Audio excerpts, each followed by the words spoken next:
বন্ধুরা, আজকের ভিডিওতে আমরা জানব ভেড়া পালনের আধুনিক পদ্ধতি সম্পর্কে।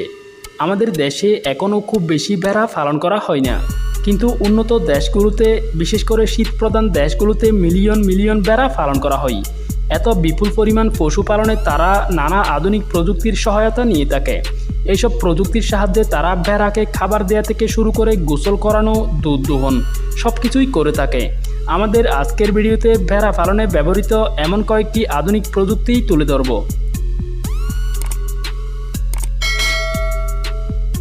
Automatic feeding machine. এই মেশিনের সাহায্যে ভেড়াকে খাবার দেয়া হয়। এই পদ্ধতিতে ভেড়ার খাবারকে প্রথমে কুচি কুচি করে কেটে নেওয়া হয়, তারপর সেখানে বিভিন্ন পুষ্টি উপাদান মিশিয়ে জ্বলন্ত একটি মেশিনের সাহায্যে খাবারকে নির্দিষ্ট জায়গায় দিয়ে যায়। এই পদ্ধতির সুবিধা হলো মেশিনটি উপরে জ্বলন্ত অবস্থায় থাকায় নিচে মেশিন চলাচলের জন্য জায়গা রাখার প্রয়োজন হয় না, তাই অল্প জায়গায় বেশি পশু পালন করা যায়। এটি হলো অ্যান্টিব্যাকটেরিয়াল বাথরুম। বড় বড় ফার্মে গরু, মহিষ, ভেড়াকে গোসল করানোর জন্য এই ধরনের বাথরুম ব্যবহার করা হয়। অনেকগুলো পশু একসাথে থাকার কারণে তাদের শরীর প্রায়ই নোংরা হয়ে যায় এবং তা থেকে নানা ধরনের রোগ ব্যাধি ছড়াতে পারে। এজন্য এদেরকে এই ধরনের বাথরুমে নিয়ে এসে অ্যান্টিব্যাকটেরিয়াল লিকুইড দিয়ে গোসল করানো হয়। বাথরুমটিতে ঘূর্ণায়মান শাওয়ার থাকে।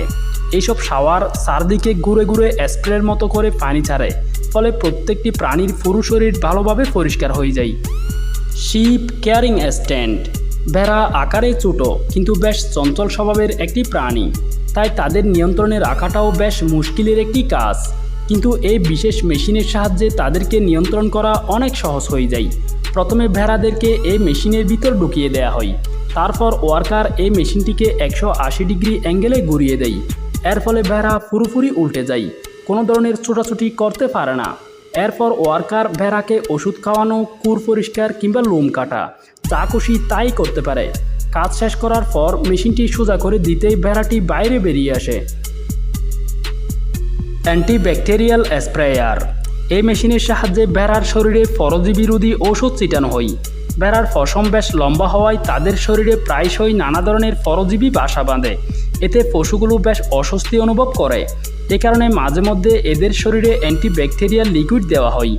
আর অল্প সময়ে অধিক সংখ্যক ভেড়াকে পরজীবী মুক্ত করতে ব্যবহৃত হয় এটি। ভিডিওতে দেখতেই পাচ্ছেন যন্ত্রটির সাহায্যে কিভাবে প্রতিটি ভেড়ার পুরো শরীর জুড়ে ওষুধ স্প্রে করা হচ্ছে। এটি হলো মিল্কিং পার্লার। এটি এমন একটি মেশিন যার সাহায্যে একসাথে শত শত ভেড়ার দুধ দোহন করা যায়। দুধ দোহনের সময় হলে ভেড়াগুলো নিজে থেকে এসে এখানে সিরিয়ালি দাঁড়িয়ে যায়। এরপর ওয়ার্কার এক এক করে ভেড়াগুলোর নিপলে দুধ দোহনের পাম্প সেট করে দেয়। দুধ দেওয়া শেষ হলে পাম্পগুলো নিজে নিজেই ওলান থেকে বেরিয়ে আসে। Sheep handler. এটি একটি অত্যাধুনিক মেশিন যার সাহায্যে একসাথে অনেকগুলো কাজ করা সম্ভব হয়। এই পোর্টেবল মেশিনে অনেকগুলো ধাপ আছে, এক এক ধাপ এক এক কাজ করে। প্রথমে মেশিনটিকে ভেড়ার থাকার ঘরের দরজায় ফিট করে দেওয়া হয়। ঘর থেকে বের হওয়ার সময় ভেড়া সেটার ভেতর দিয়ে বের হয়। পথে মেশিনে থাকা যন্ত্র এক এক করে ভেড়ার শরীরের ওজন, তাপমাত্রা সহ পুরো শরীর চেক আপ করে নেয়। এই মেশিনে থাকে রিমোট কন্ট্রোল ব্যবস্থা। যদি কোনো পশু অসুস্থ হিসেবে শনাক্ত হয়, তাহলে রিমোটের সাহায্যে অসুস্থদের গেট খুলে দিয়ে সেটাকে চিকিৎসার জন্য আলাদা করে ফেলা হয়। হুপ কেয়ারিং স্ট্যান্ড। এটি এমন একটি ব্যবস্থা যার সাহায্যে একসাথে অনেকগুলো ভেড়ার কুর কাটা যায়। এর জন্য ভেড়াগুলোকে প্রথমে এই মেশিনের ভিতর ঢোকানো হয়। এরপর ভেড়া সহ মেশিনটিকে উপরে তুলে নেওয়া হয়। এতে ভেড়াগুলোর পা নিচের দিকে ঝুলে থাকে, ফলে ওয়ার্কার কোনো ঝামেলা ছাড়াই মনের মতো করে কুরগুলো কেটে নিতে পারে। Sheep shearing machine. বন্ধুরা, ভেড়াকে পালন করা হয় মূলত তা থেকে উল বের করে তা বিক্রি করার জন্য, আর এই কাজের জন্য ব্যবহার করা হয় শিপ শেয়ারিং মেশিন।